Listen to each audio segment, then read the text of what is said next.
Hey everybody, welcome to this month's live stream. I've been doing these every second Saturday of the month, and I actually missed last month, so I apologize for that. Missed December. Had too many things going that second Saturday. I had two different events. Was thinking about rescheduling it, doing it either the Sunday or the following Saturday. Had other things going on, and actually was one that being sick part of that time also. So welcome everybody who's made it in here already. Give some people time to get in here, but I see Top Dog was here early. Welcome, John. Gary Franchi, World's Worst Bourbon Channel, been here. Josh Fritz, how you doing? Corey, CJP Bourbon, Bourbon Spice. Welcome everybody. Happy New Year. Hope everybody's had a good year so far, as best they can. Weather's been nice around here, so had a much cold December. There's Top Dog. He's still here, so good to see you, John. Yeah, so as my thumbnail said this month, I'm going to be going over some light whiskeys today. So some not necessarily samples. I've got bottles of at least 5 different light whiskeys, and I'll be going over them. So I'm going to start off. I'm going to grab one here. I've got a Backbone Prime. So this is actually a blend. It says on here a blended bourbon whiskey. And when you look the stats up on this, it's doesn't have very much light whiskey in this guy. I think this is actually batch 14 of the Backbone Prime. So some of the earlier batches had up to 2% light whiskey in them.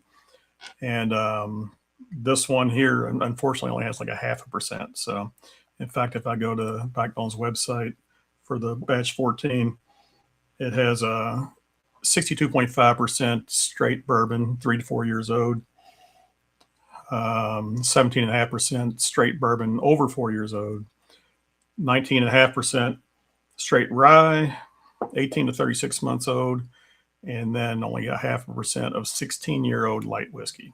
So a couple other people popped in. Eric Mays, cheers. Norm Linton, how you doing? Welcome. And so yeah, so I think all of these, I said I've got 5 bottles with some light whiskey in it today. I think all of them basically come from MGP, which is now Ross and Squibb. And actually, some of this is old enough to where it was pre-MGP, because MGP didn't buy the distillery there until 2011. So prior to that, it was LDI, Lawrenceburg Distilling, Indiana. And prior to that, it was the Seagram's distillery since after Prohibition up until 2000 or so. Jeff Castle, welcome. Cheers. Everybody coming in, make sure you hit that like button. I know you're all subscribed because you're chatting in the chat. So make sure you hit that like button on this stream. So yeah, but we put this more in the view here. So this is a Burr Rye, bourbon and rye, all straight bourbons and straight ryes, blended together with a little bit of light whiskey in it. So it's got a good nose. I think Backbone basically, when they released this, it was they were trying to recreate the flavor of their original batch 1 of the uncut unfiltered, which they have, which I've got, 4 or 5 bottles of uncut unfiltered. It's great stuff. That stuff typically runs $50 or more. This was supposed to be a cheaper version. It's only more in the $30 price range, and they were just trying to recreate the aromas and flavors of that first uncut unfiltered with this light whiskey in here. Dave Vogelsang, cheers. Good to see you. And yeah, the nose, I think, is exceptional on this. And you can see I've drank about 1/3 of the bottle, maybe a little over 1/3. And I've been trying to like it, and the taste to me just falls off a little bit. I haven't had it for a couple months, so let's see how it tastes today. But the nose, I think, is probably better than taste is going to be. So give it a taste. Cheers.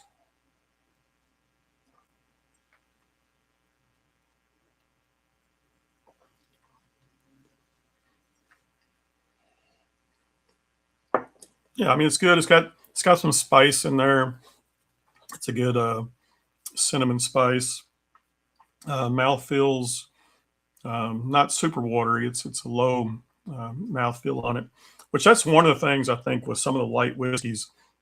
I think in general they typically have a pretty viscous mouthfeel.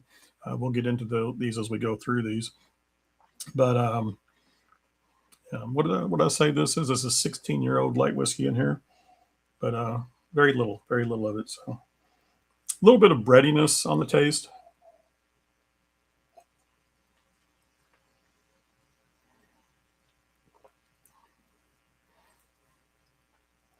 Definitely has some cinnamon spice. Um, very little oak. I mean, there is some oak that crosses the palate, but it pretty much disappears, doesn't linger. Proof on this is 104 proof, by the way, also. So 52%, 104 proof. So even though it's got the very little light whiskey on it, it's obviously been watered down also to 104 proof. So yeah, so just to cover light whiskey too, I know quite a few people here probably know most things about light whiskey, but it is its own style of American whiskey. So just like bourbon and rye, there's all kinds of distinguishing things to make it a straight bourbon or straight rye. The light whiskey is pretty open to interpretation. It has to be distilled coming off the still at between 160 and 190 proof. So no less than 160, no more than 190. And then it has to go into either new uncharred oak barrels or reused barrels. So obviously the reused barrels could have been previously been charred. My understanding is that all of MGP's light whiskey they make, they do use used bourbon barrels, so use charred barrels. They don't put stuff in new barrels. And most of the stuff they make is a 99% corn, 1% malted barley. Don't know 100% if that's what this is. It doesn't say on Backbone's website. So, but most likely that's what it is. Now, light whiskey, like I say, it has to be 160 to 190 proof coming off the still. It has to go into new uncharred barrels or used barrels, but that's about the only stipulation it has. There's no age requirements on it. There's no mash bill requirements on it. So there's nothing that says it has to be even have corn in it. I mean, it could have any grains in it whatsoever. There's no distinguishing requirements on light whiskey. All right. Everybody cheersing each other, saying hi.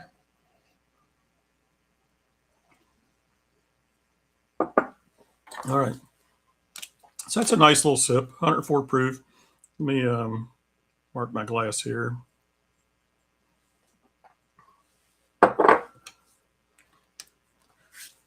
And we're going to go on to the next bottle I have, and that's going to be Nassif Family Reserve. So American whiskey. Hard to see that, I realize, but it's getting blurred out with the light. But this comes in at 107 proof. And I did taste this on the channel, a sample of this on the channel a couple months ago. So I have had this before, but this is going to be a fresh crack of my bottle here. So now the stats on this are, let me give a crack here, fresh crack. Yeah, just got a rubber stop there. The Gene Nassif developed this blend for his wedding. So he served it at his wedding, and all his guests really liked it. So he decided to make it a normal release. And this is basically 50% light whiskey and 50% burr rye. So the burr rye is, I think, 36% rye bourbon. All of it's from MGP, and 95.5 rye in it. So I haven't read anywhere that that it's what the ratios are, but I would assume the Burr Rye is 50-50. Not 100% sure on that, but it is a 36% rye bourbon and a 95.5 rye blended together. And I believe that blend is actually aged in a new barrel, and then that's blended with the light whiskey.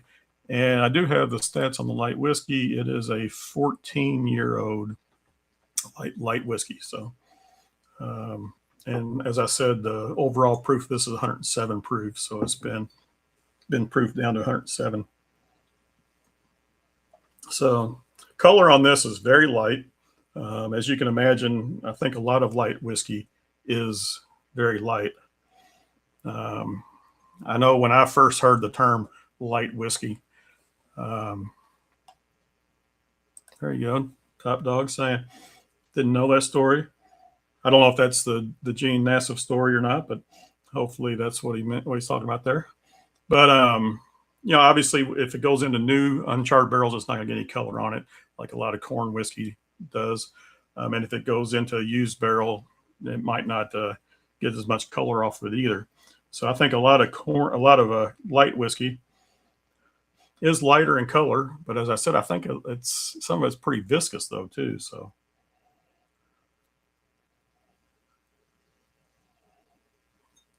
yeah, the nose on this Nassif Family Reserve is a little more muted than the Backbone Prime was actually.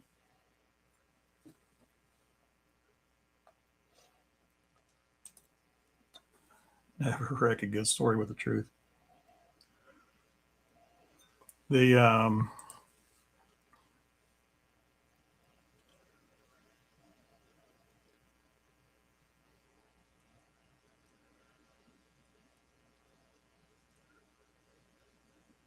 It's a pleasant nose. I'm trying to pull something out of it here.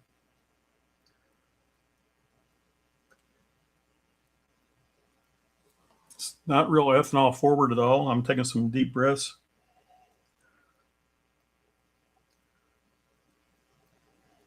But it, yeah, a little vanilla on the nose perhaps. So it's nice. All right, let's give this a taste. Cheers.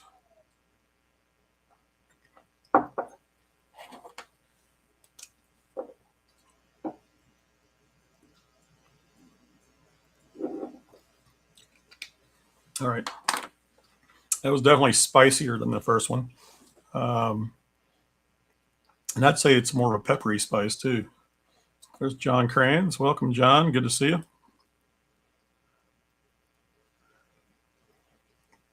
As I've been saying, I hope your new year is going well. And everybody, make sure you hit that like button too. So yeah, this is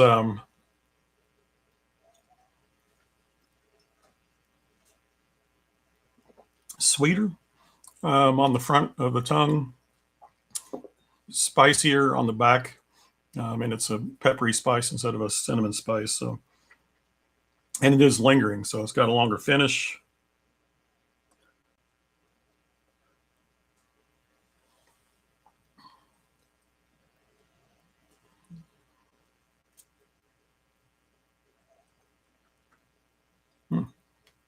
Very pleasant. So that's very sippable.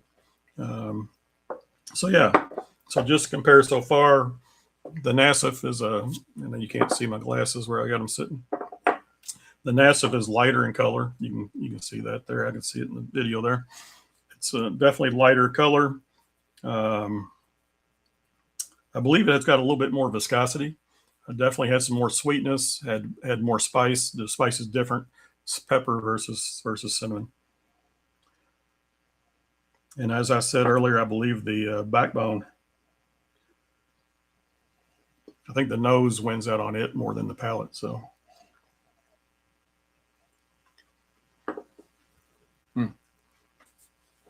both nice sips though. So, all right, let me get a sip of water.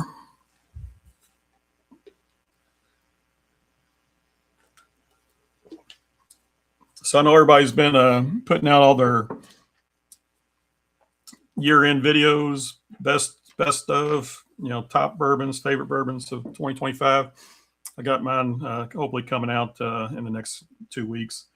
I don't know what's people in the chat. What's everybody been enjoying here the first part of this year? Any new bottles, new finds that anybody's stumbled upon that I think everybody ought to be looking out for?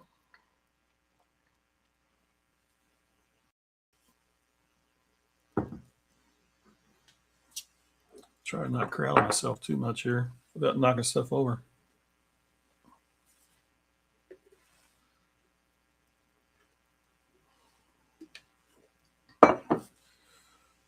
All right.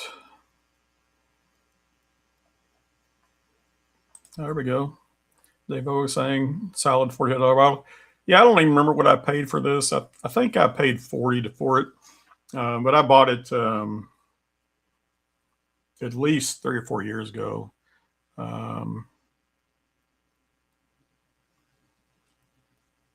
No, probably longer ago than that. It might have been 5 or 6 years ago.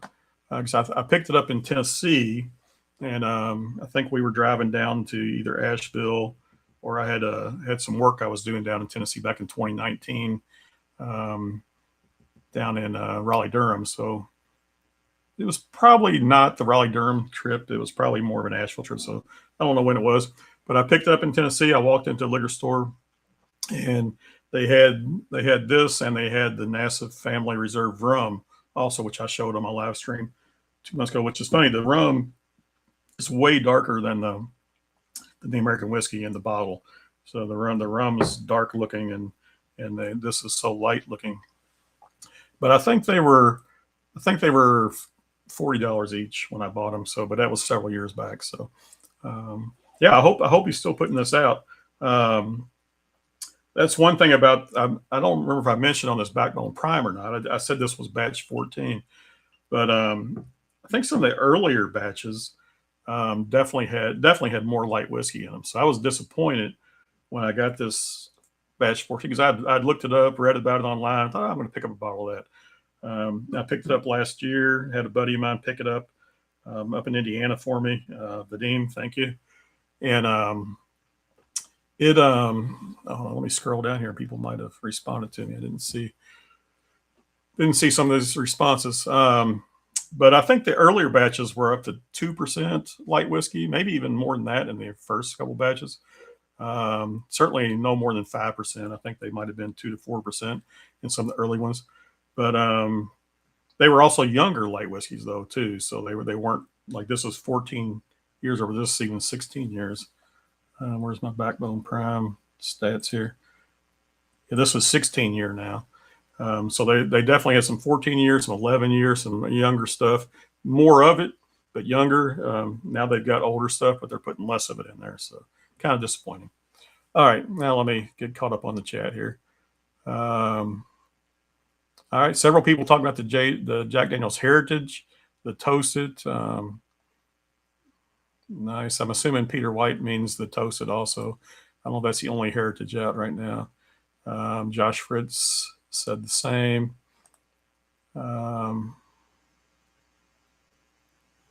Yeah, so I agree with that, Corey. I think they do that. Massive rum's extremely tasty. I haven't opened my bottle yet, John, so I look forward to it. Definitely working on some rum videos. I'll probably get into that eventually. Joseph Magnus 10 single barrel. Oh, I haven't seen a Joseph Magnus single barrel yet. I know some groups have been doing some picks and all that, so I have not got a hold of any. And the Seguin Moreau's, okay, and those are the Joseph Magnus and the Seguin Moreau. I've had the Remus and the Seguin Moreau, which was very nice. Garrison Brothers, Laguna Madre. All right. I guess that was 10 year was on the oh yeah, 10 single. I got you. The and Penelope Estate Collection, Brewbaker Maker. Hey, Ernie, how you doing? Welcome. Penelope Estate Collection, 10 year, fantastic pour. Okay. And nice. Yeah, so those are some great pickups there. All right. So I forgot to mention too, I am going to have a guest coming on this stream at some point, going over these light whiskeys with me. But I'm going to go ahead and move on to the next light whiskey sitting out, and this is going to be the Joseph Magnus. Sorry, not Joseph Magnus. Actually, it is Joseph Magnus. The Murray Hill Club. Joseph. I thought I said Remus for a second, but Joseph Magnus Murray Hill Club. So actually, I can see. You see my guest is in the background. You good to go? Thumbs up. All right. Let me bring him on, everybody. Here's my guest today. I got Gary Franchi on. And how you doing, Gary? Doing well. Put my earbud in so I can hear you. So. But I'm doing well. Just was gathering all my light whiskey, before I logged into here. Just make sure I was ready to go and not having to hunt down things. Yep. There was one bottle I knew I had that I was looking for. That I looked for it several places. Went back and looked multiple times, and then I finally found it sitting here right next to my desk. I had it out and didn't even know it. So, but yeah. So you doing well so far this year? Oh yeah. Yeah. Good. I saw you were down here recently, down at your daughter's house. So. Yep, couple days right around New Year's. Just taking it very easy. Good. Yeah, I had several weeks off of work there at the end of the year. I was sick during half of it though, so I didn't enjoy it as much as I should have. But I immediately went out of town on the last Monday on the 5th. So I was gone all week, and going to be doing that for the first 3 weeks of the year. Leave on Monday, come back. But at least I get to come back every weekend, so not too bad. Good. So yeah. All right, so I got this Murray Hill Club here. So I had a sample of this on my live stream a couple of weeks ago, but it wasn't the standard Murray Hill Club. It was one of the special release Murray Hill Clubs. I forget what they call it. What's that called? But that was delicious. Just special releases. Special release, yeah. That was the delicious. Blue label. And I don't even remember who sent it to me at the time, but I was doing samples, sipping samples on Saturday, I think either back in October, November, and pulled that out, and it was amazing. So yeah, so this Joseph Magnus, this is going to be a little bit of a change up here, because first two bottles I've tried so far have been basically Burraz with some light whiskey in there. Now, very little light whiskey in the Backbone Prime, 50% light whiskey in the Nassif there. But the Murray Hill Club is all bourbon and light whiskey. So and the bourbon, they say it's 11-year and 18-year bourbon. So some older bourbon, and then the light whiskey, I forget the age on this, probably not as old. 9-year-old light whiskey. So 11-year, 18-year bourbon, 9-year light whiskey, 103 proof. So the proofs have all been in the low 100s. We had 102, 107, 103. But what I don't know is the percentages. I don't think that's discussed here. So how much light whiskey versus how much bourbon, not sure. So gotta leave some things a mystery. Oh yeah, nothing wrong with that. Like your shirt, by the way, nice shirt. Oh, thank you. It was gifted to me. So a wonderful gentleman. I know with the younger light whiskeys tend to get a fair amount of a chocolate note on them. A couple of years ago, went down to Mattingly when I was still with one of the local groups up here, and we got there just as they were running out of the 13-year light whiskey, which was very much rock candy, and did try some of the younger barrels, and it was amazing how much of a different profile it was on those. It very good, just very different. Yeah, could see that. So that was the tater sticker from the on the Okay. one that I did. Yeah, nice. So it's all of one of 13, the 13-year 135 proof. We pre-sold the bottles before the trip, so I had to tell the guy down at Mattingly, it's like I've kind of committed to the group to doing the 13-year, because he did do a blend of the 7 and 13, and it was really good. It's just it wasn't what we sold the people, and you know, for what they charge, it's best to return with what people paid for. Right. Well, you know, that 13 years, if this was a couple of years ago, you said, that would put it right at the switch over from LDI to MGP, which happened in 2011. So I don't know if anything changed there. I mean, when did Greg Metz leave? Do you remember when he left exactly? It was after that.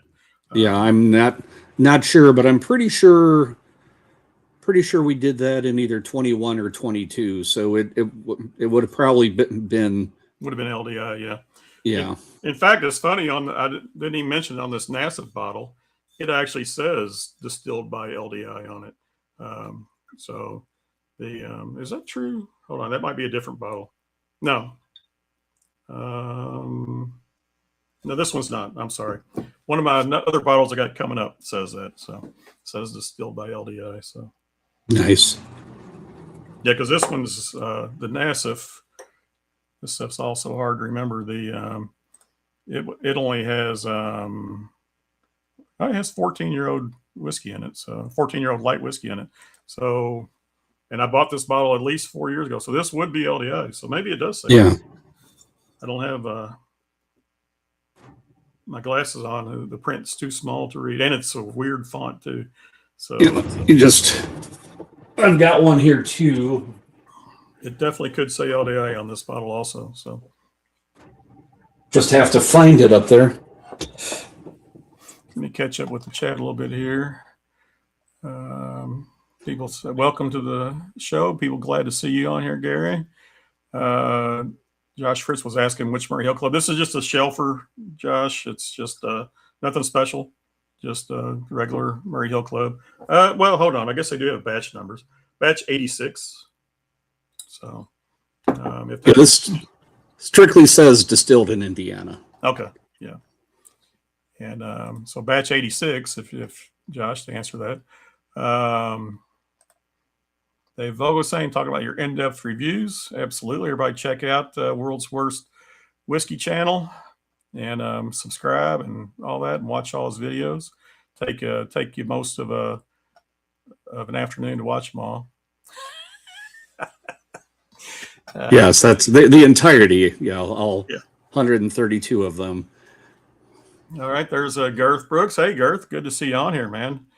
I met Girth doing a pick at Starlight Distillery a couple years ago.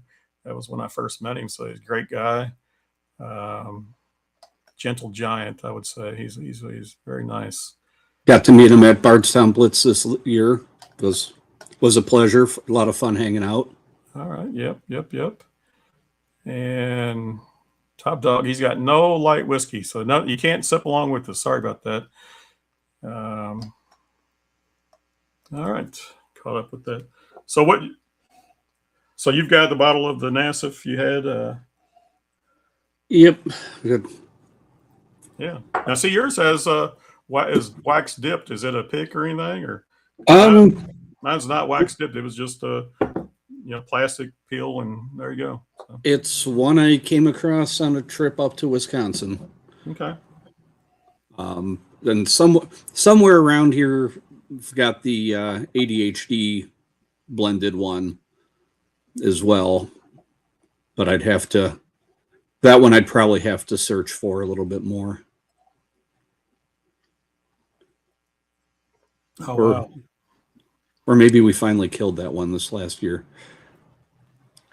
This Joseph Magnus, flavor-wise, blows these two out of the water. I mean, just that first sip, I took it. I didn't even talk about the nose. I just was nosing and took a sip. It's like, man, it's very, very, very flavorful. So yeah, and I'm sure there's not a damn thing wrong with the backbone in NASF either. It's just the blending that they do over there is really top notch. Yeah. Well, I think on the backbone, I got a little bit of breadiness on there a little bit. So, it's got a lot younger stuff. I think even the Nassif, I don't know if I mentioned it. I said it was 50-50 light whiskey and a burr rye blend.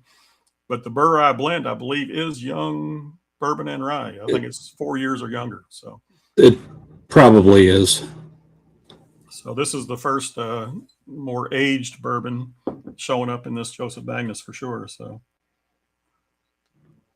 and every now and then you actually get what you pay for. It's not a guarantee in whiskey, but yeah.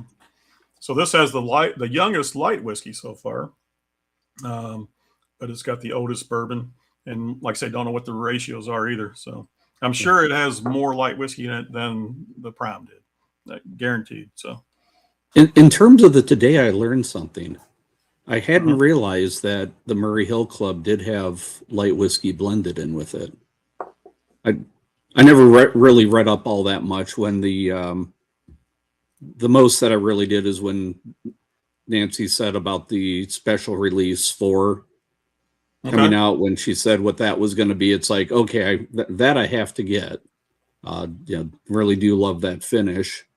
So I figured that would be a great one to pick up, and it was. But yeah, I never really read that it wasn't necessarily all bourbon in there. Yeah. I mean, it says it on. I mean, if you got to read all the small print on there. There you go. Yeah. But it is funny. It says it just says bourbon whiskey, a blend on the main label. So I guess somewhere you got to dig into to find that. But I've realized it had light whiskey on it, a couple of years ago, because I was trying to figure out what the difference was between the 3 normal Joseph Magnus releases. Yeah. What made this different than the triple cask? Obviously the casks and all that, and versus the cigar blend and all that, and realized, this has light whiskey in it. So yeah, so this one is definitely enjoyable. So you say the special release 4 that's already out. So is that probably the one that I had that I said? Yeah, that's in fact, I think it was Dave Vogelsang was the one that sent me that. Yeah. Accidentally handed it's the Calvados finish, batch 4. Okay, no, so I must have had batch 3, I bet. I think I still got an empty bottles here. Oh, actually, I still got a sample here. Oh, right, lucky here. You. And this was from Dave Vogelsang. So I got half the sample left. Joseph Magnus, Murray Hill Club, special release number 4. Okay, it is 4. Bourbon finished in Calvados casks, 111 proof. Yep. All right, well, I can pour that. Well, if you're going to pour that. Yeah. I was thinking the other day, it's been a little while since I had a little bit of mine. I'll put that in a little tulip glass here. And I'll finish this sample off here. I can tell already this is the darkest thing I've had yet today. I mean, serious darker, yeah. Yeah, but serious color when you're talking about light whiskey, those don't always tend to overlap.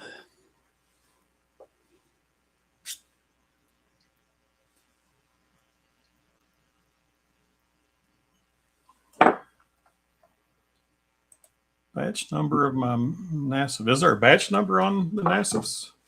On the back. 15, batch 15. Yeah, this is a batch 4. Okay. Yeah, so mine's batch 15, Eric. So, and I bought it several years ago. So, does Nancy still blend at Magnus? Yes, absolutely, she does. Cigar blend and Murray Hill special release. Yeah. I mean, I know she does the cigar blend. I know she does the special release. I'm not exactly sure if she's doing the other releases or if she's just kind of trained the folks on that. Yeah, I agree on that. I actually didn't think she did the Murray Hill Club at all, other than maybe a special release. But when I was looking for stats and stuff today online, and one of the websites said blended by Not that that's necessarily true. Obviously, it could have been wrong on that website, but said that the Murray Hill Club was blended by. You're going to doubt something you read on the internet? Yeah. Bold move. All right. Peter White's given us some football scores, so thank you. All right. Yeah, let me give a quick taste to the regular Murray Hill. I'm going to have to pour myself some more, too. I think I had a light pour to begin with on this guy. And then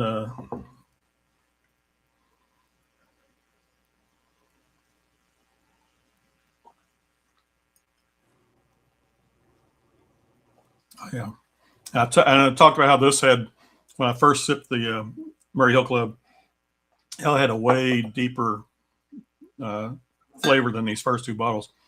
And this special release has an even deeper flavor to it. Definitely some dryiness on this guy, though. Definitely some dryiness from some oak or something. So, yes. Yeah, and I don't know. I think it was on I don't think it was on. Actually, it was probably on my stream. Where did I put that bottle? When I was sampling this Calvados bottle, I had a whole discussion on Calvados. I think Top Shelf Dustin had popped in and was in the chat, and I had mentioned that I went to France back in the '90s a couple times for work, and the guys I was working with there were really big on, you gotta get Calvados, gotta try Calvados. They were really, it's kind of like us pushing bourbon or something. They were pushing the Calvados. Yeah. And but where I was at, they were pushing it was all pear based Calvados. So I thought all Calvados was pear, but come to realize actually most of it's actually apple. So, and that's what Dustin was saying. It's apples. It's like, so I guess it could be apple or pear, but cool stuff. But they've actually got some bottles. You can probably look it up online. They've got some bottles where they actually grow the pear. Like they put the bottle on the bud of the fruit as it's budding, and it actually grows inside the bottle. So you actually get a full apple or pear in the bottle. When they pick it when it's ripe, and they put the whiskey or the liquor in there, the alcohol in there, and it's got this fruit floating in there that actually grew in the bottle. So they do that quite a bit, I think, over there. I don't know. That's pretty wild. Yeah. I mean, that's commitment. Well, leave it to the French, right? So yes. Yeah. But I actually tried Calvados a little over a year ago when we did a family trip down to New Orleans, and one of the nights out for dinner, that's looking on their bar menu, and it's like, oh, I'm getting a pour of that. It's like I like the various whiskeys I've had finished in it, but I've never actually had Calvados on its own. So did a pour, and it was enjoyable. Yeah. I haven't run out and bought any, but I did really enjoy it. Brewmaker posted that Ernie posted that he actually realized he had the ADHD whiskey in acid bottles. So I'm assuming that means that you're pouring some and sampling it, Ernie. So yeah, that was a fantastic blend that he did. That was apple pie. And I have to admit, I am a fan of drinking apple pie. There you go. If you were Fred Minnick, you'd have to throw some marzipan crust on there too. So,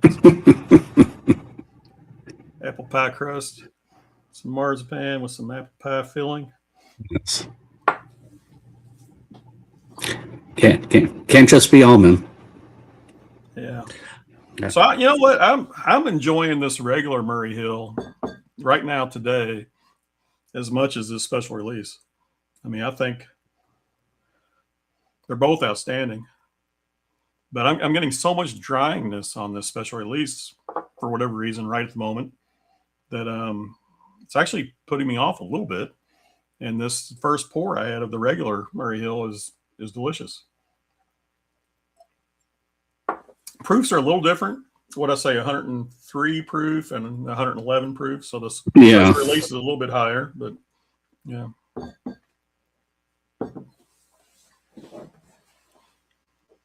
Good stuff, though.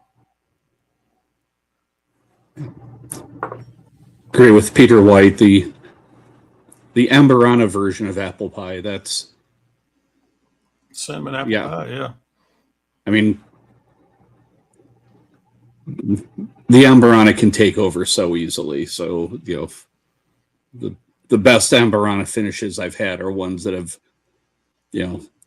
I think they counted to 10 and then took it back out of the Amberana. So, it was a very, very deft hand with that finish, that it doesn't get overwhelming. It can definitely get overwhelming fast. I think one of the ones that I think multiple people said was one of the best Amberana finishes was the RD1 Amberana. And they must, like you say, just not had it in there very long. So in terms of shelfer or something in the reasonable price range, I'd agree with that. And what shouldn't surprise anyone is the 4-gate Amberana finish was very well done. Hopefully now that they're getting to the point where they might start dropping releases again. Something I tried, it has to be at least 2 years ago now. Tried the Amberana, and then they had an Amberana Añejo rum. And the Amberana I really liked. The Amberana Añejo rum. One sip of that, and I'm like, take my money. It's like I just cannot wait for that to come out. And then sounds delicious. And then just everything that's happened has, the only good I can say is I've saved several $100s of bottles that I probably would have bought from them if they actually released them. So if I'd probably just put off that spending.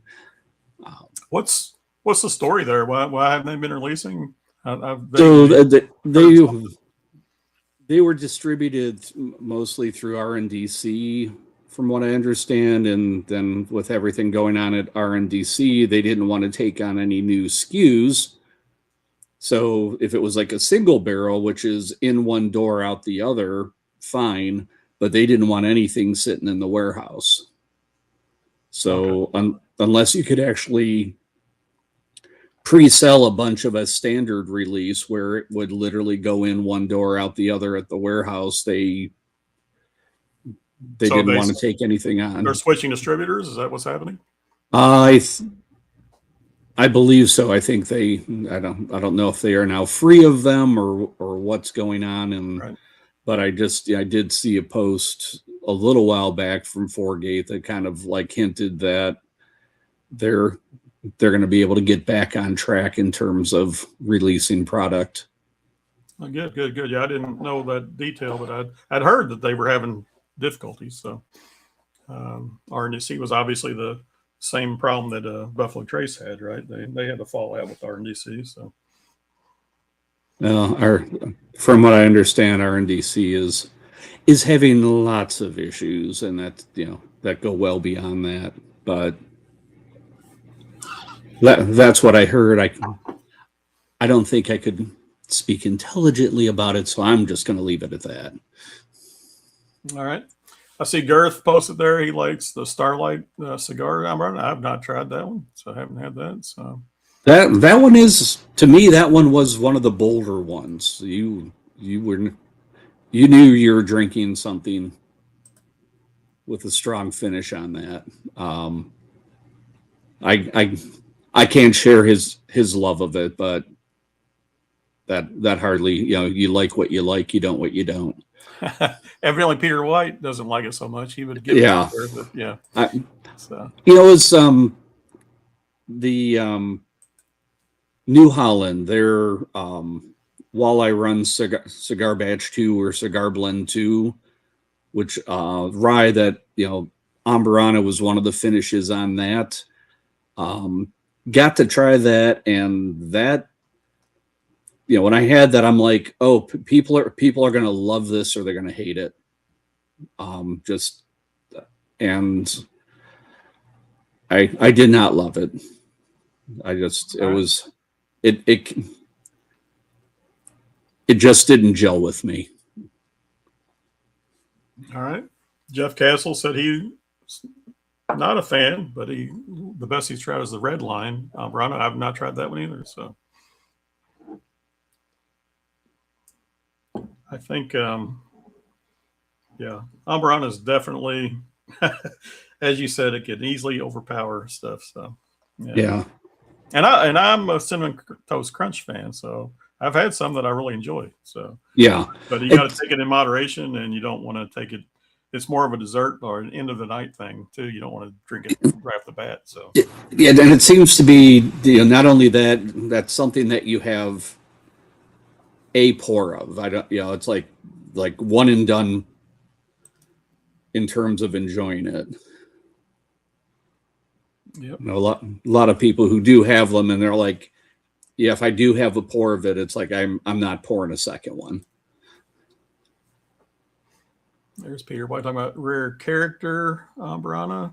Not bad. I've not tried that one either. So there was a rare character Justin's House of Bourbon single barrel that was picked. It was several years ago because I know my daughter was working there at the time, and that one was well done. I don't know if that's the exact timeline that he's referring to or something more current, but that one from a couple of years ago was really nice when I tried it. All right. But again, it's just how light or how heavy they do the Amburana with it. Yep. All right. So definitely, I'm liking this Joseph Magnus the best so far. But I'm going to move on to some Obtainium. Going heavy now. These guys were the low proof, 1.0 whatever proofs, right? So I've got a bottle here. Cat's Eye Distillery, same as the Nassif, right? It's Gene Nassif's stuff. Cat's Eye Distillery out of Iowa there. But this is 16-year-old, and this is 142 proof. So, and you can see it does have some color on it. So let me grab some glasses here. Hold on a second.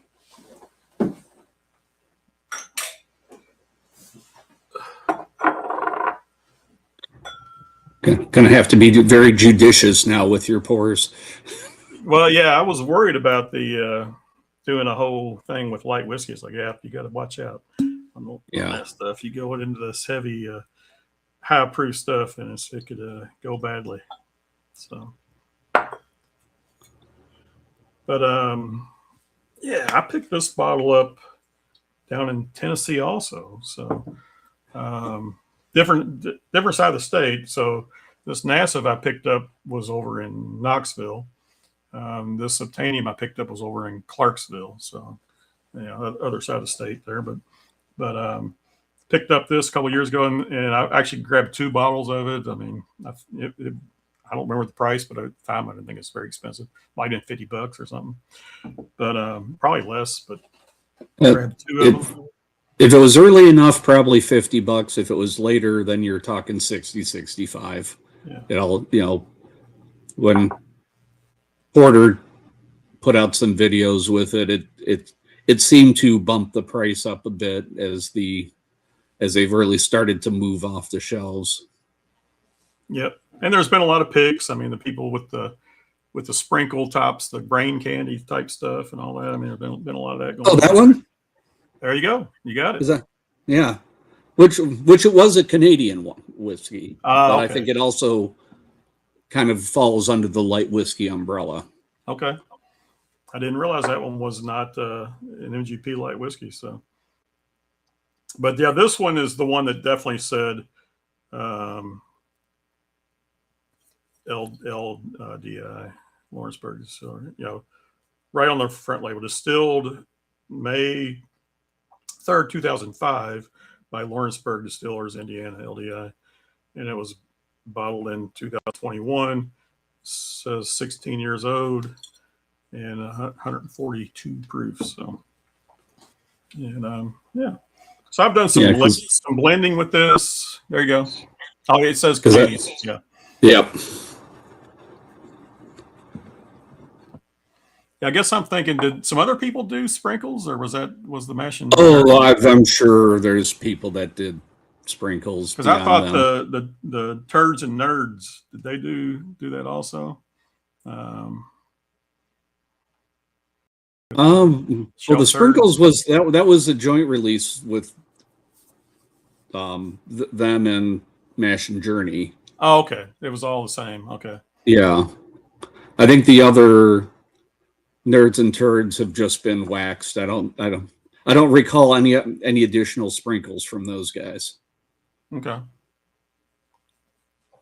They'll, if they sent you a package, you have to make sure that you don't get a confetti or glitter bomb when you open it up. But in terms of bottle finishings, I think wax was the extent of it. There you go. Hey, Peter White, I like that comment there. The first time you tried Angels of Your Eye. I'm with you on that. The first time I tried Angels of Your Eye, I loved it. Got a bottle of it, drank the bottles pretty quickly. It was over the holidays. It was, and I can still consider it like almost like a holiday pour or a Christmas pour, just the flavors give me that. But I got another bottle of it and haven't enjoyed it so much. It's been sitting on my shelf. I don't know if it was a difference in something, but I loved it when I first tried it. And now I'm just like, yeah, I don't like it so much. So having been much more into wine for much longer, when you first get into wine, you tend to drink white wines that are sweeter. And as time goes by, you move into the red and you move into drier wine. That just seems to be most people's wine journey. And I think with, if you're first getting into whiskey, that's something that's going to really appeal because it is really easy to drink. It's, you almost want to dump it on pancakes. Yeah. But as you get further into whiskey and you get used to more of the traditional whiskey profile versus that really sweet, rum finish that it's coming off of, it's like, it's a starter bottle. And, if you've got some things in your, works great in like, nice repertoire of cocktails that you can do with that. Or if you've got people coming over that aren't really deep into whiskey, that's a great pour to give them a try. But yeah, do I like it as much as I did 5-6 years ago? I think it might have been 5 years ago since I last actually had a neat pour of it. Right. So yeah, understandable.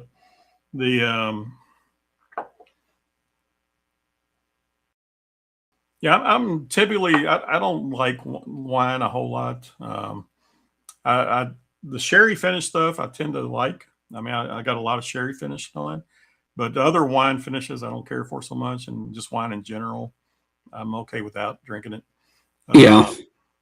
But rum, I love rum, and I always think I'm going to like rum finishes more than I do. I always think, oh yeah, it's like, and they're always okay, but never as good as I think they're going to be. So. Yeah.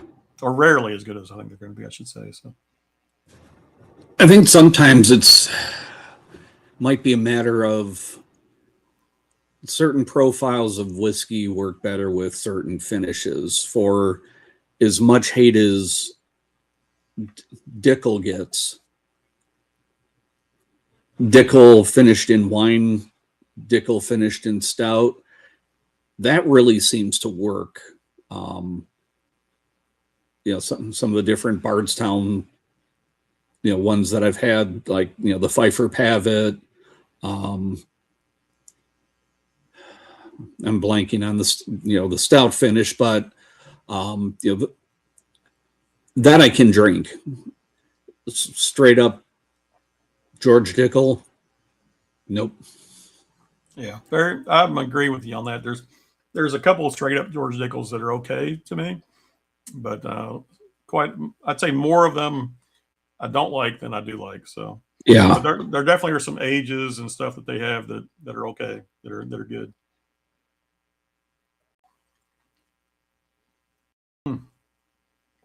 Yeah, this is definitely proofy, 142 proof.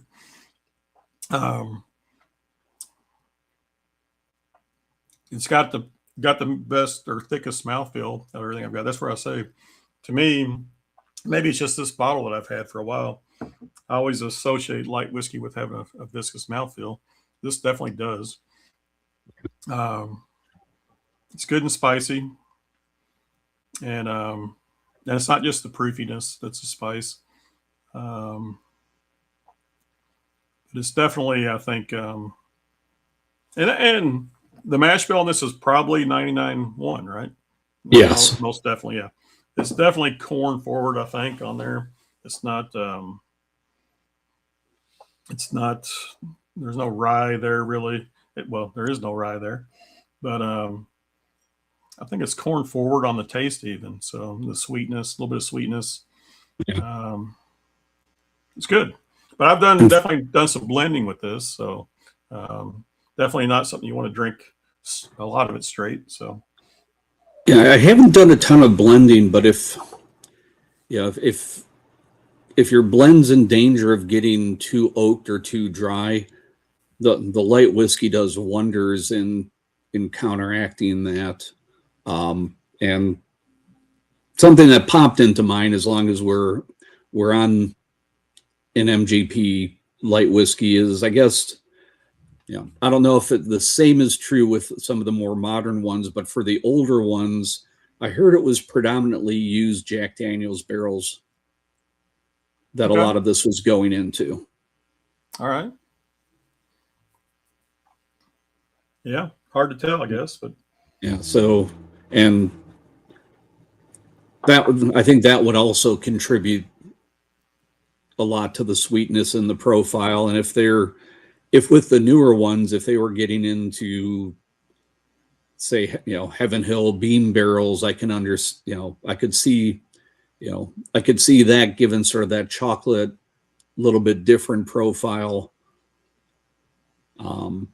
Or is it just something where this thing really just evolves as it has more and more time in the barrel? right. Yeah.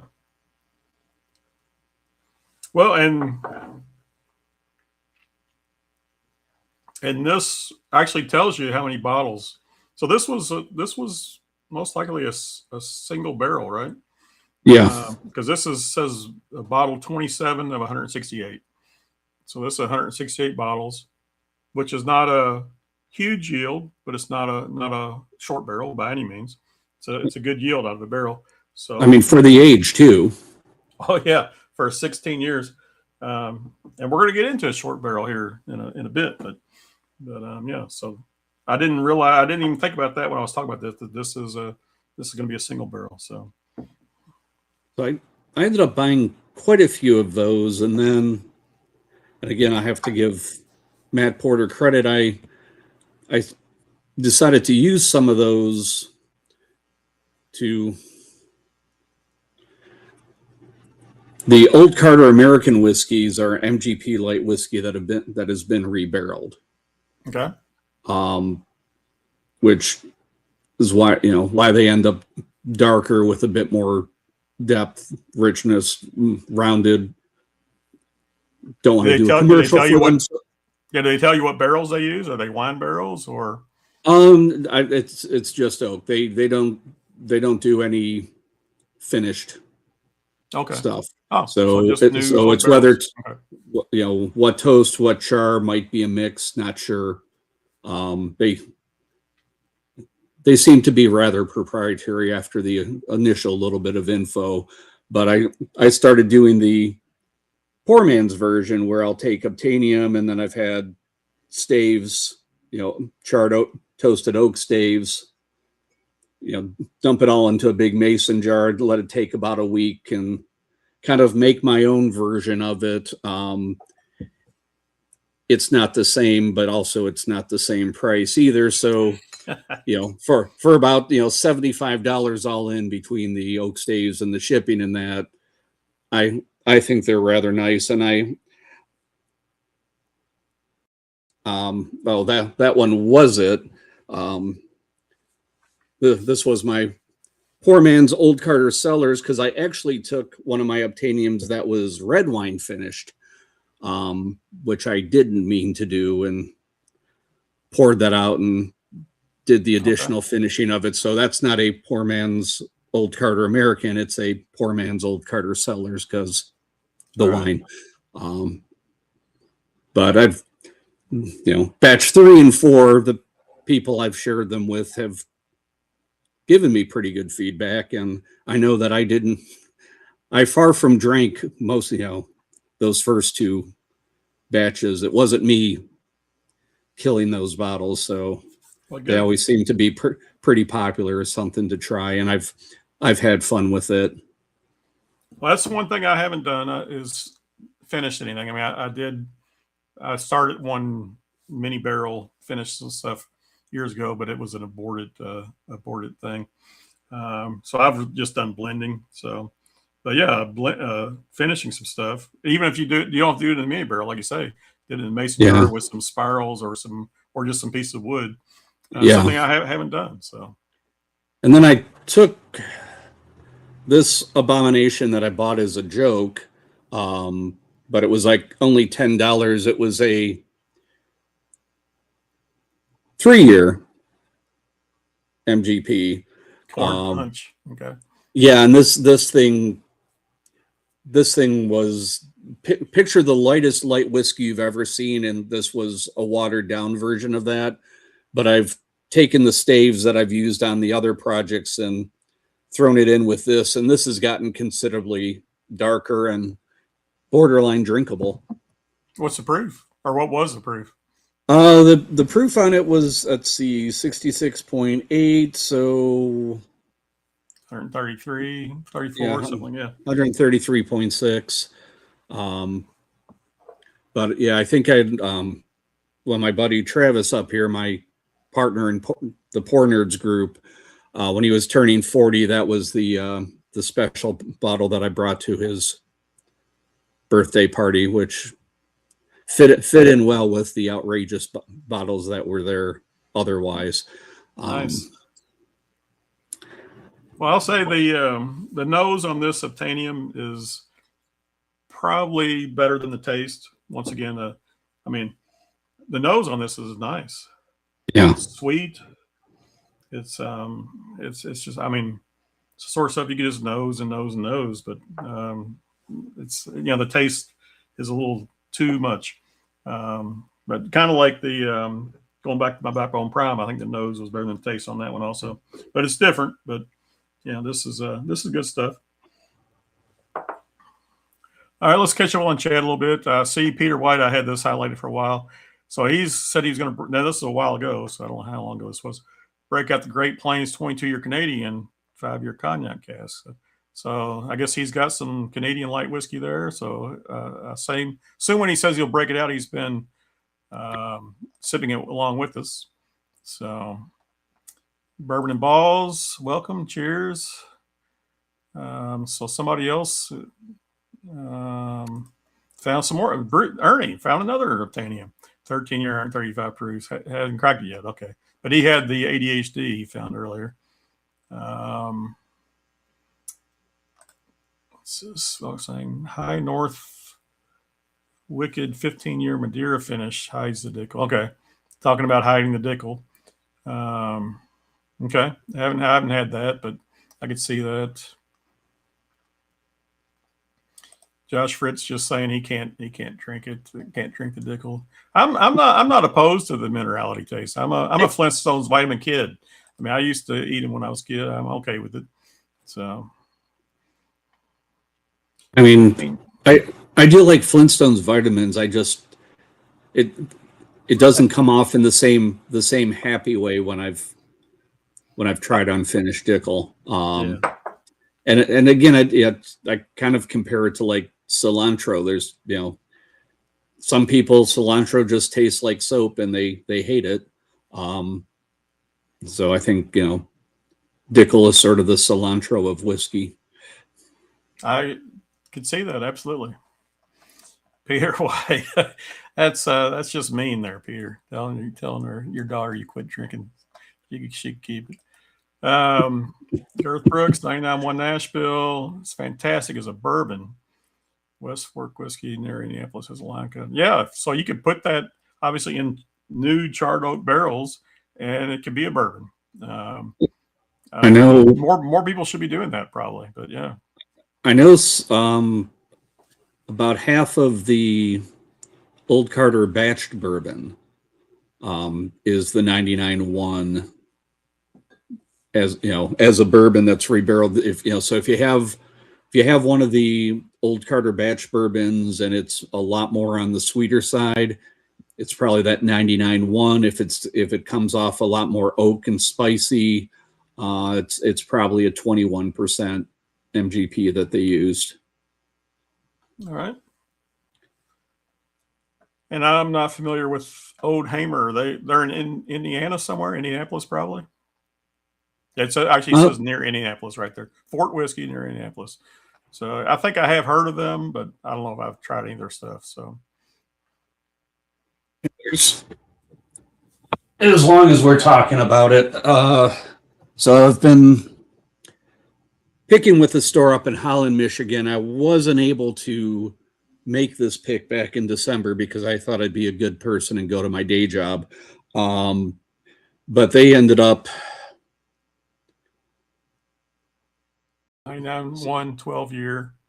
And it is a bourbon because they did put it in the new barrel, and it wasn't distilled above, distilled or barreled above that, not barreled above bourbon thresholds. Oh yeah, it can't be distilled above 160 and can't be barreled above 125. Yeah, so right. So yeah, it's funny, the cutoff at 160, that's the top range for distilling bourbon, but it's the bottom range for distilling light whiskey. So yeah. And then that's the borderline where you start to literally start stripping out the flavor. I mean, the whole point of keeping it under 160 is you want to keep, the flavor in your distillate from the grains. Kind of the whole point of vodka. The whole point of vodka is for it to not have any of the flavor. You distill it at such a high proof, it strips all of that out of there. Yeah. All right. Top Dog, experiment a lot. Stave, pieces and cubes. French oak. Russ's is real good. I'm a big fan of French oak as far as finishing goes. I like the spiciness it gives and all that. So, and I've got some of your finishes, Top Dog. I got some of your Christmas blends and stuff. When I was doing my sample on my monthly sipping sample streams, I keep saying I need to get you on here and sip some of your samples, but that's not for today, I guess. I've got some of your stuff. Usually do 5-gallon barrels a year. Yeah, you do some big batches, John. You really do. Let's see. Peter White, greatest mistake. What? I think a lot of people disagree with you there, Peter, but maybe it's a polarizing thing. You know what? I'm actually going to agree with you, Peter. I've had 2 samples of the Rebecca Creek Spanish Oak. They were at bottle shares. And the first one I had, I didn't like it at all. I did not like it. And everybody was raving about it. And then I did have another one later on that was delicious. So I don't know if it's just a difference in something or what, but when I first had it, I didn't like it. So I don't know how much you've had there, Gary, but most people really like the Rebecca Creek Spanish Oak. So I think I had a sample of that or tried that as a share. I was fine with that. The Spanish Oak that I had that struck me a bit odd was the old Charter. Okay. The old Charter Spanish Oak. That one was different. And again, maybe it's just, it's a profile that I'm not really used to. So like maybe if I went back to it, I'd like it more. But right off the initial, it's like this is kind of weird. Yeah, not necessarily Mizunara weird. Yeah, and at the moment I can't remember the details of the Spanish Oak, but I remember there was a whole story behind what exactly is Spanish Oak and on what it, all that. So yeah, I'm not the one to talk about it right at the moment though. After this obtainium here. All right, who's this? Peter White, Grace. Oh no, that's the same thing. Bourbon Balls, love the Old Carter American Whiskey Batch 3. Yeah, there's some really good batches of Old Carter out there. That's what used to be in this bottle when it was first obtained. Yeah, that was an amazing batch that they put out. All right. So I mean, like Peter White was joking when he said about the Rebecca Creek Spanish Oak being a mistake. He's got 5 bottles and he loves it. So, all right. So I'm going to have to say, I mean, this is interesting. It's good. I like the nose on it quite a bit, but my top pours tonight right now is still going to be the Joseph Magnus. The Murray Hill Club is still my top pour tonight. So nice. All right. So my 5th and final bottle I have is something Gary's going to be very familiar with. But this is an Evernorth American whiskey pick, single barrel, and Gary was part of the pick team. So yeah. So yep, yours has the sticker on it. Mine has a sticker on it, so you can see there's Dusty Dan, Hello Game Whiskey Friends, Bourbon Jerks, Drifting Drams, and World's Worst Bourbon Channel. So you got your logo. Yep. Is this your first logo on a sticker? I think the first one was the Hard Truth, the Franchi bunch. Okay. The Franchi bunch. Yeah. Okay. Gotcha. So this is going to be a fresh crack for me. I'm opening this, guy. So I actually fresh cracked mine at this point about an hour ago. So all it's right. Just had a chance to sit and let it air out there, huh? Maybe. Yep. All right. So it's got a synthetic cork there, but I can tell it's got a nice dark color though.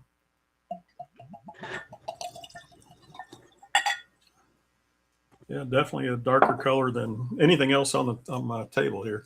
Once again, I got my camera angle so bad you can't see everything.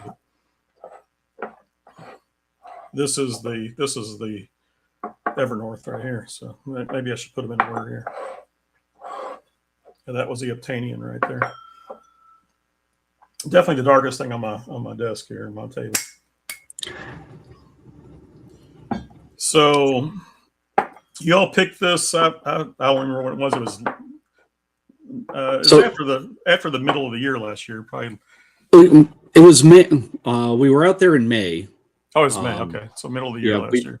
Yeah, we did the that New Holland, the Walleye Run malted rye one day, and then we went up, spent the night in Midland, and then the next day we were at Evernorth. We ended up, originally there for a bourbon, what became the Sergeant Slaughter. That was our top choice, and we were trying some different bourbon mash bills. I think we might have even tried a rye or two. Dan, Sean, Brandon were phenomenal in letting us kind of explore a little bit at that time.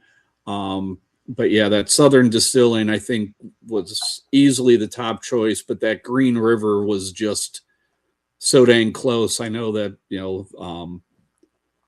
that's the one, that's one that they ended up not wanting to let go of either.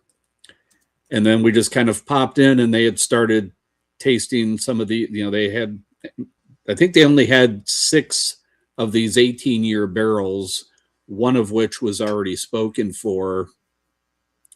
And we started trying those. First one we tried was really nice. Second one, even better. And when we tried the third one, we're like, we're done. This is it. This, this one was just such a step above the first two.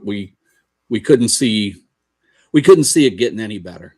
Well, this, like you say, this is 18 years old, and this was a short barrel, right? So I think y'all got, what, 70 bottles roughly out of it? You know what the count was? I know. I don't think it was over 100. Okay. At this point, it's been long enough where all the memory, most of the memory is fuzzy on the finer details of things. I did send Brandon at Evernorth a quick question on that, and once he said it, I remembered the. He said these barrels look like they were recovered from the bottom of the ocean, because I kind of asked him if these things were JD barrels, and he's like, "Yeah, we weren't going that hard trying to unearth all the details that were on these things." So he's like, whatever was stamped on them was unreadable, unintelligible, huh? So, right, but he said all the other MGP light whiskey they've gotten has all been JD barrels. Okay. So we're just kind of going under the assumption that that's what it was. And the age on this, the oak on this one really developed beyond the rock candy that most of your 13, 15-year light whiskey tends to have as the predominant note on the palate. All right. Now I think this was this one of Tom's, the Bourbon Jerks? Was this one of his first picks that he did? Or I know he did a video on it, the whole pick experience and all that, which was a great video. So yes, okay, yeah. So I think I'm trying to think. I think the pick that he did before, and I was with him on that one. It was also at Evernorth. It was the Mash and Journey. Tom and I helped out Scott and Jason on that one. But with it being those channels, it's like he didn't really feel right filming it because it wasn't his pick. It was he was helping out with it. But with Messenger, when we did the other ones, it's like, hey, it's it got his logo on there and stuff. Yeah, it's like, okay, now that this is actually my pick, I think it's it's a fair ask to go ahead and film the experience. Yeah, cool stuff. Were all 3 of the whiskey friends there, Helga whiskey friends, or was it? Durrell was not able to make that trip. Durrell wasn't there. Okay. So we made him extra jealous with everything we sent him. But yeah, we had Jeff and Kelsey. All right. And that awesome big team for sure. Yeah, and great day. We had a few other people pop in, that were there unofficially, but their 2 cents were always nice to have.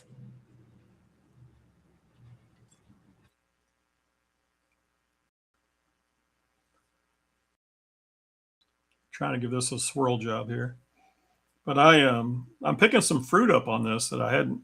I think it's the first fruit of the day I've gotten.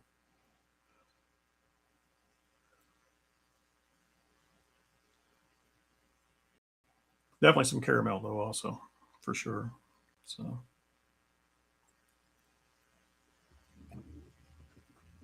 I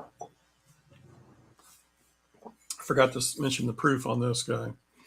146.12. Am I reading that right? Or is it 141? No, hold on. That's the barrel number. Yeah, 68%. So 136 proof.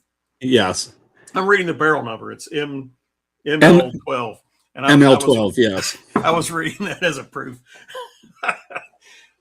Handwriting, it'll get you every time, right? 136 proof, though. So, well, at least they did write the label, on. There's a couple bottles of the PN2, the Poor Nerds Rye from Evernorth, that actually made it out without the barrel number and ABV written on the labels. Yeah, I didn't even have the ABV on there. That's bad. It just, but we got those right from the gift shop. So and that was a little bit earlier in their process. So we thought it was hilarious. Travis has one, I have one. We kind of kept those to ourselves. All right. Well, this is nice though. Nose is very nice. Yeah, it has, to me, it had the depth more of a bourbon, or I would agree, the depth that the OC American has versus your standard Obtainium or other straight up light whiskey releases. This is almost double barreled without actually being double barreled. It pulled that much from the oak. It's got some sweetness there. It has some chocolatiness. Spiciness is low level. I mean, it's got some good spice, but it's not spicy at all. And I think as that spice goes away, I'm actually taking a little bit of cherry on the end too. So you got some chocolate cherry going on there with that spiciness in the middle. So and that's on the taste. So yeah.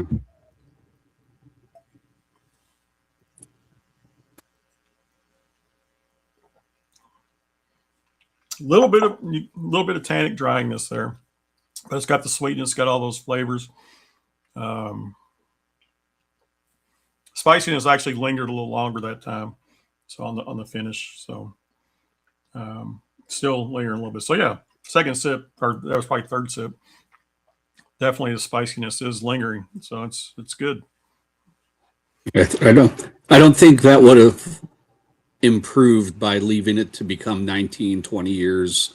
One of those, that not this particular one. Maybe maybe the first barrel that we tried, that one still had more of the notes that I associate with that 13, 15 year light whiskey. But this one just, it just felt done. It's like, bottle it today, just dump it from the barrel now. Let's get it in the bottle and get it out of there. Yeah. I probably missed him already, but Girth had to go to pull his ribs off the smoker. So if you're still here, Girth, thanks for joining. Appreciate you. No, meat on a smoker takes priority. I will. Yeah. Yeah, the whiskey you can wait, right? It's not going anywhere.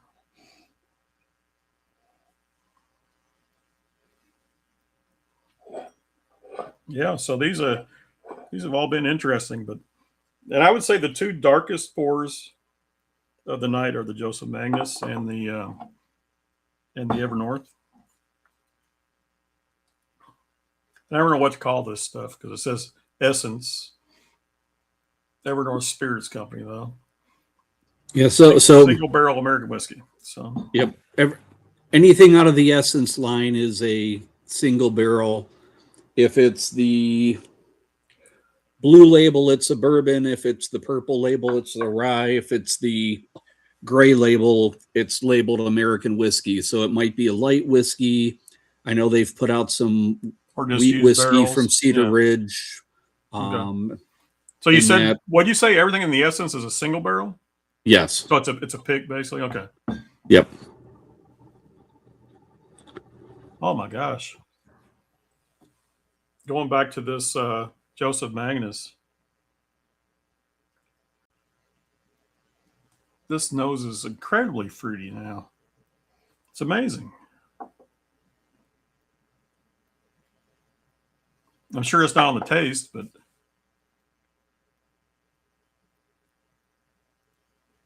I was not getting this earlier. Wow, that is nice.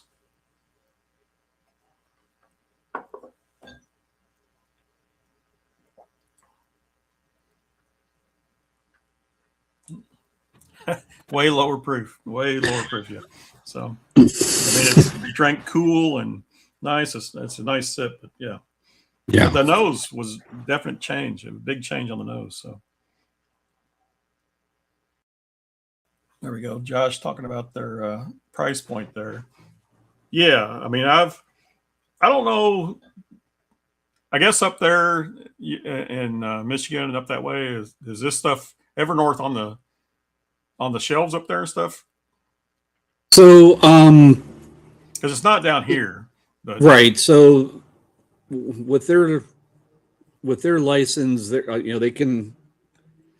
they're set to ship to DC, so Bourbon Outfitter can go ahead and distribute with them. They don't have any other distributor. Well, they don't even have local distribution, no. I mean, they can self-distribute. They're not at a volume level that they have to work with. So no, that's fine. That's good. So you can go to the distillery and get stuff for sure. Yeah, so they sell quite a bit out of there, and then a lot of the stores throughout Michigan, like Northside, who I've been picking with, I think we're up to like 5 or 6 barrels that we've done with them in just over a year. And then when they do drop like Arctic Spirit or some of the other bigger batch releases, the stores that have done picks with them that put in for it will get some distribution on that. So I know Northside got a couple cases of Arctic Spirit too, and some of the other stores that have done picks, seen, it's not a huge amount that they get, but it's nice that they can, it's enough to take care of your better customers or put out for a nice Easter egg. Kind of, probably just depends on the nature of the store. There's a small chain more in the west part of Michigan. They're really good about just putting stuff out on the shelf.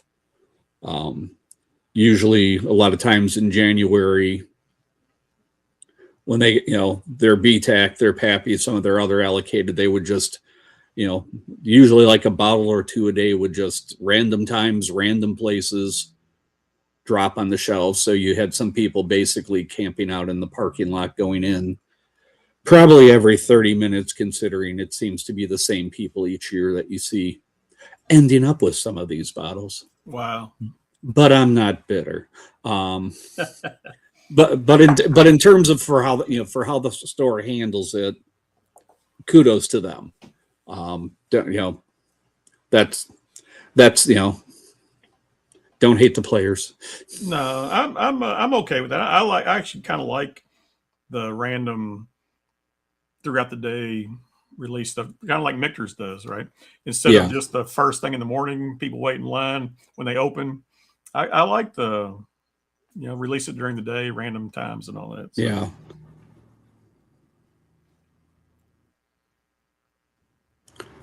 I'm just floored at how fruity this Joseph Magnus nose has become. I mean, and I'm trying to put a name to this fruit too. It's definitely fruity. Yes. Imagine you're walking through the grocery store, you're looking around. What do you see?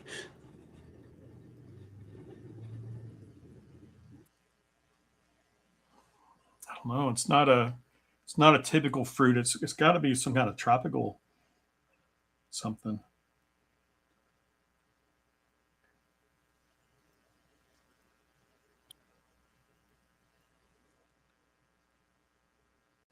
I don't know. It's not an orchard fruit either. It's definitely fruity. But I think this Evernorth is what brought that out. There's some fruitiness on this Evernorth. Yeah. Yet, which is not as fruity as the Joseph Magnus on the nose at the moment. But this was the first, I think, fruit that I had all day was on the Evernorth.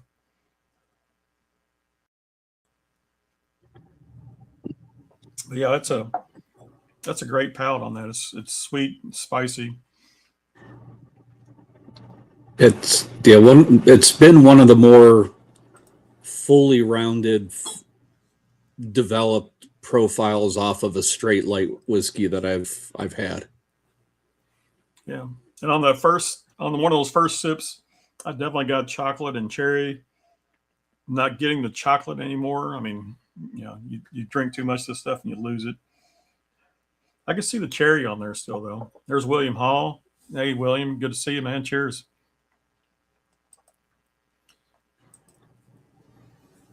All right, Peter White's moved on to 2 brewers, 60% malted rye, 40% malted barley Canadian, and it's a fruit bomb. Okay.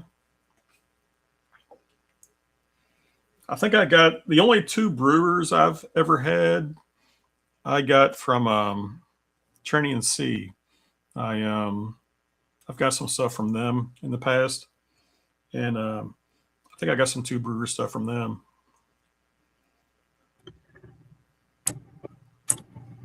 So I've seen they used to ship down here freely, and not so much anymore. Well, I say freely, just with no problem and all that, but it's become a problem, I think. So I saved the stupidest damn light whiskey for the last, but it's what do you got, man? I say stupid, but it's bizarrely amazing. So it's a 3-chord. The Amburana is just so subtle, but check them details. 97% corn, 2% rye, 0.3% malted barley. What's the other 0.7%? What's that? Probably. No, that's everything. 157 proof, though. There you go. That's what you're talking about. And about 28 and a half years old. 28 years. Oh, yeah. 1994 to do that. So now, where was that distilled in 1994? Canada. Somewhere in Canada. I'm not really. Canada. All right. I'm not really sure who did this. That's crazy. But now where'd you pick that up at? What kind of store? So I was introduced to this by Chris Luddig. It was I know it was a group pick that he was a part of, and then I was able to do some unspeakable things to acquire a bottle of it. Let's not go too far down that road. But anyone that I've shared this with, it like a lot of light whiskeys drinks nowhere near that proof. And just almost anyone who's had it is just what they end up getting off of it versus what they were expecting from it it's just totally different. And it's just pretty much everyone would want to drink more of it, but it's 157 proof. Right. Sounds amazing, yeah. But pour me off a sample of that, by the way, man. I can do that. More than happy to do that. But it's it's Chris. It's the baseball group that Chris runs and picks with. So the stickers will be for a particular player, and then they usually end up having that player actually sign all the stickers. Very nice. Very nice. Yeah, Chris, I've never heard of Chris leading anybody wrong. It's like there's 2 people that I trust implicitly on picks. Chris Luddig is one of them. Michael Klein is the other. I've done quite a few barrel picks with Michael Klein, and it's amazing to watch him because he'll hit on a barrel like a drug dog. Like he'll just like be 5 minutes in, boom, this is it. Guys take 20, 30, 40 minutes to figure out this is the barrel that we're getting, but this is the barrel that we're getting. And eventually everybody comes around to it and just sees that, that he hit off that banger immediately. And then just the various things that I've had from Chris have just been amazing. Yeah. No, I've had a lot more experiences with Chris than I really haven't had any with Michael Klein other than online. But I mean, I haven't seen him a lot lately. How's he doing? I mean, is he still? He's doing good. As I'm sure he'd tell anyone, he's like his fun with whiskey is hanging with his friends and having a pour or two. He's, he kind of got, pushed a little bit into like actually having the channel, but his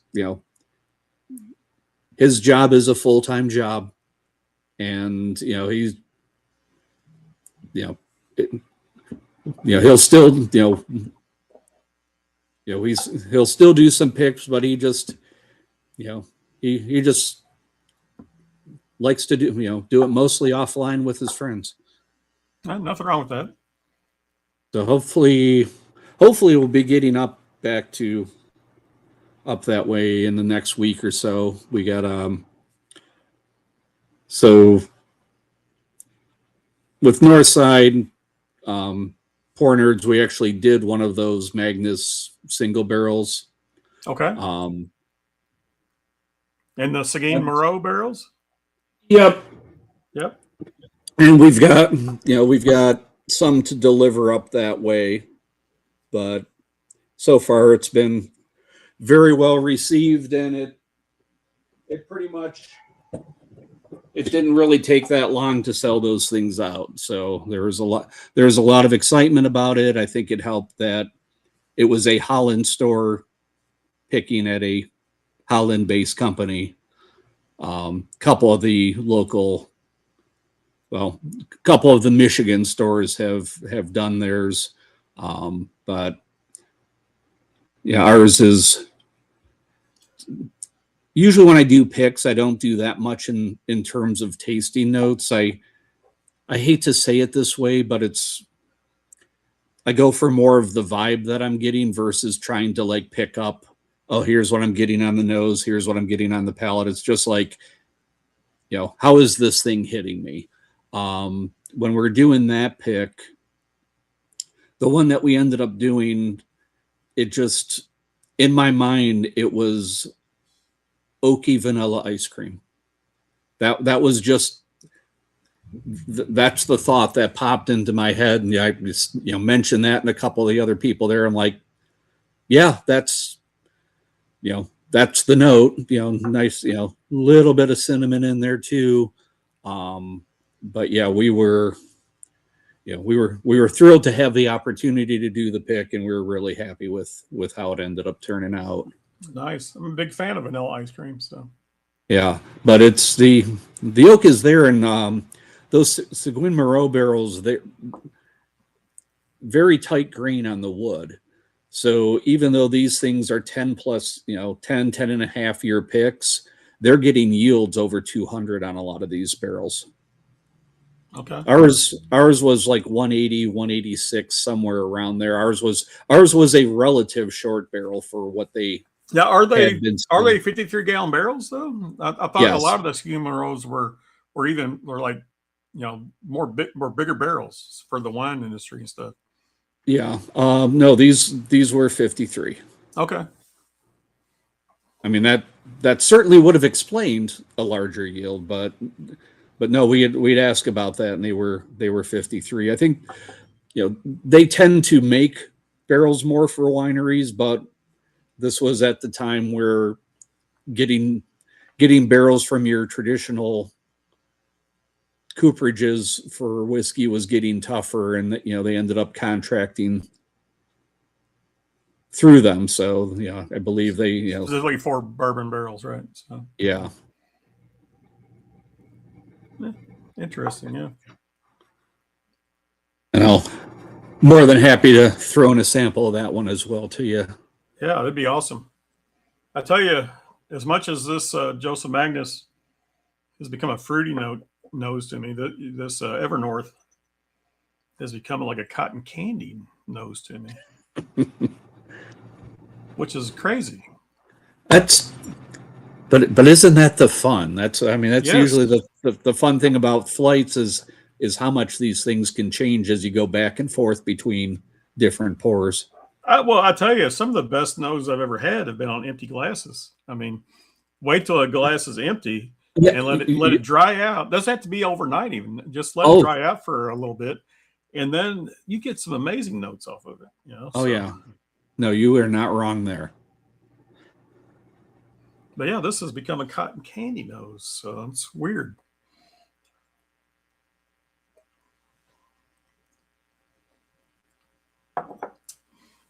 The only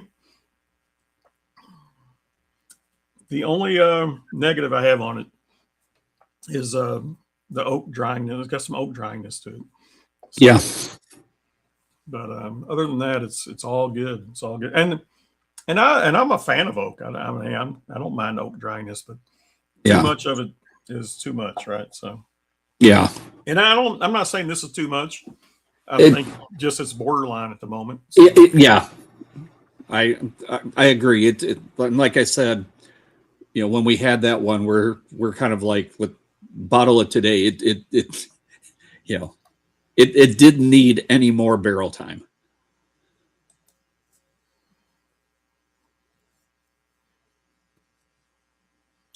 Amazing how whiskey affects a different whiskey. Yeah.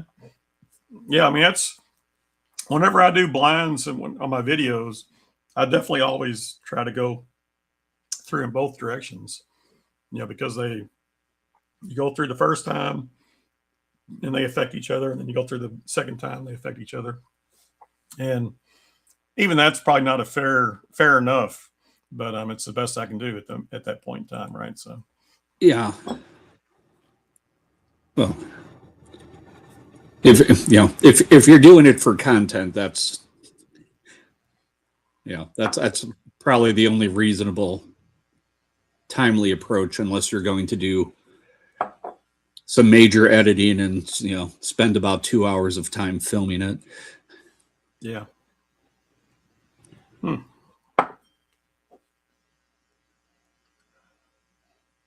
Good stuff though. But yeah, this is a great pick y'all had here. Love the pick team though. I mean, Drifting Drams and Bourbon Jerks, Dusty Dan, Hello Game Whiskey Friends. Awesome pick team. Yeah. And I'm surprised. And you said there were two extras that were secret or something there. I don't know if it's secret, but just additional people. Additional people, yeah. Yeah. So there's a couple people that are local to the place. I mean, speaking of Michael Klein, he had popped over while we were there. Aaron Atkins, who's local, popped in. And there's there's a crew of fairly regular folks that will be at Evernorth when they're open, and I think it got to the point where a couple of them might have wandered back as well.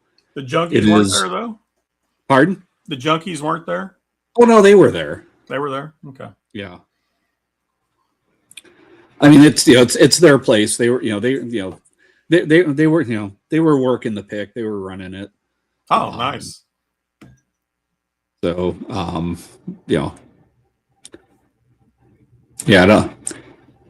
then again, like I said, I've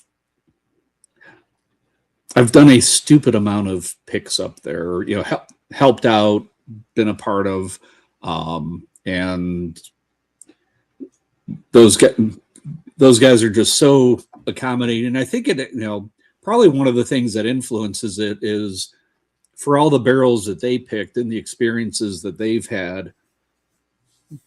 I'm pretty sure they want to create what, you know, what they really enjoyed. It's like, hey, when we went here, you know, it wasn't, here's 3 barrels, like it or lump it.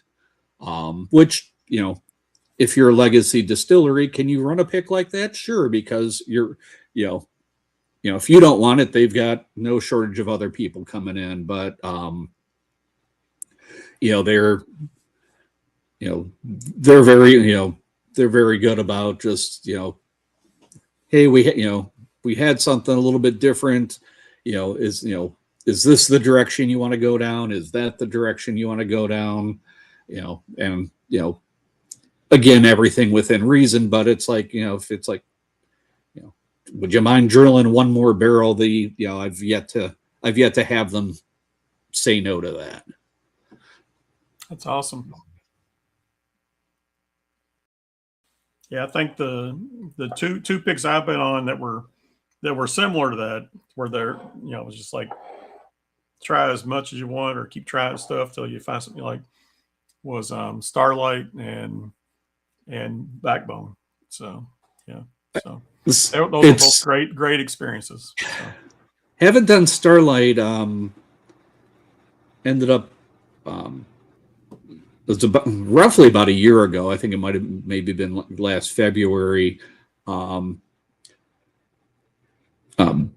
Outlaws group, Bourbon, ended up, I guess, had a couple cancellations in that group. So I think William Hall, Will O'Neill, myself ended up joining in down there. And I'm glad people, I'm glad I heard stories of how those picks go at Backbone, because I went in ready to probably taste more barrels than any individual should in a given day. And I was extremely disciplined. And even then, by the end of it, it was, it was to the point where my level of detail wasn't the same as when we started. Yeah, no, it was great fun for sure. Yeah, but it's weird when like you taste through like 5 different bourbons and you go through, give your notes, and God,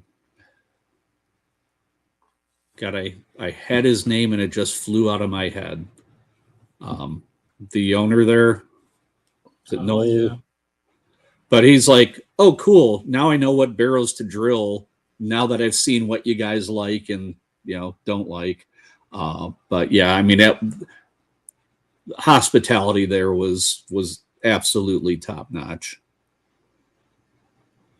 And then I've also heard good things from others about how Starlight treats people. Yeah. Yeah. Noel sounds right. It's close. What is his name? I'm 99.9% sure it begins with an N. Yeah, I gotta make notes of this stuff, but yeah. And now my notes are all messed up at the moment. But yeah, that sounds right. It's he's awesome. He's awesome. Yeah. Yeah. If Ben was in here, he'd know immediately. But yeah, he's out with his dad and his dad's birthday tonight, and I've messed up my notes here. I usually have them at my fingertips, but they're not in order here and all that. So where is that stuff at? Is it just Nolan? Maybe that sounds right. Yeah, it's I think it's Nolan, but yeah, that sounds very close. So, but yeah, he's amazing.